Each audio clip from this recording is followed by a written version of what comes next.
Unless this country cracks down on those flouting the rules on foreign investment in Australian homes and land, we will never get out of this housing crisis.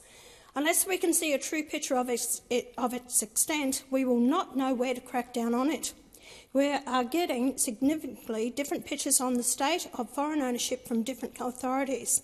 However, it's been established that in the 2022-23 financial year, there were 5,360 properties bought by foreign investors.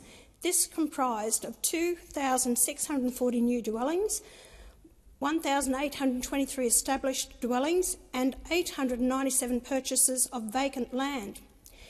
This gives rise to serious concerns about house and land banking locking Australians out of the market. I was informed years ago about foreign investors dumping money in the housing market to avoid paying tax in their own countries. As I said, the figures are different. Apparently the ATO's figures on foreign housing is about half that of what New South Wales figures are, so something is not adding up. I talk about a crackdown because it's evident the Foreign Investment Review Board and the Australian Taxation Office have not allocated the necessary resources to obtain a clear picture and strictly enforce the rules. Australia's housing and rental crisis shows little to no sign of coming to an end.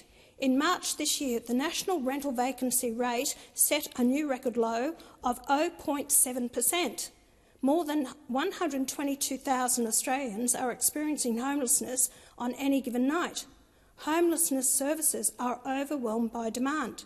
The Australian Institute of Health and Welfare last year reported that more than 273,000 Australians were assisted by homelessness services in 22-23. Another 108,000 people sought help but couldn't be assisted because of a shortage of accommodation, staff and services. Research from Roy Morgan published last month showed that more than 1.6 million Australian mortgage holders, more than 30% of the total, are at risk of mortgage stress. Many first-home buyers have been forced to sell up because they can no longer afford their mortgage payments. A lot of these properties are being snapped up by foreign investors. Chinese investors alone have been buying them at a rate of $9 million a day.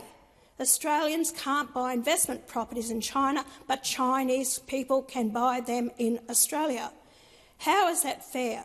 The proportion of the value of Australian residential real estate owned by foreigners is approaching 10%.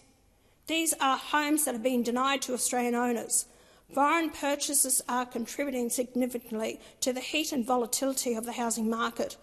A lot of foreign investment is by international students, and we've got over 700,000 of those in the country, funded by wealthy families back home who are allowed to buy foreign investment homes, establish housing, but must sell before they leave the country, which isn't chased up or followed up by the proper authorities.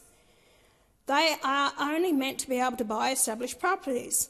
There is quite a lot of evidence out there the verb is not effective in enforcing the rules, and many of these properties remain in foreign hands when they shouldn't.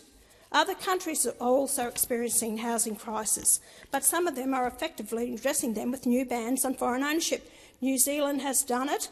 Canada has done it. Here in Australia, the opposition has announced a temporary 2-year ban as policy. It's always gratifying to see the coalition come to the party of One Nation's policies. It's been our policy to permanently ban foreign ownership of residential property to increase the supply of housing available to Australians.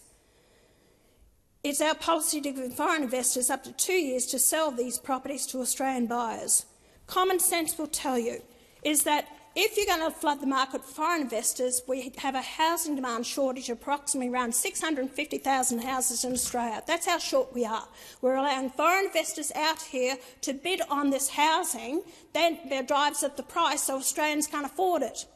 Why are we allowing this to happen? And we have rules in place that any foreign investor must go to FIRB to get approval to buy a house. That's not going to happen, because if they want to go to an auction, what are they going to tell FIRB? So they go and buy it. It's not followed up. Put the money into the process and make sure they do their job. The last time I heard, FIRB only had 6 people working in the office, and you got this number of housing. It is underwhelming underwhelmingly underpaid and can't do the job. And the states don't want to see it because the states are actually making that much more money out of stamp duty at the demise of the Australian people. Shame.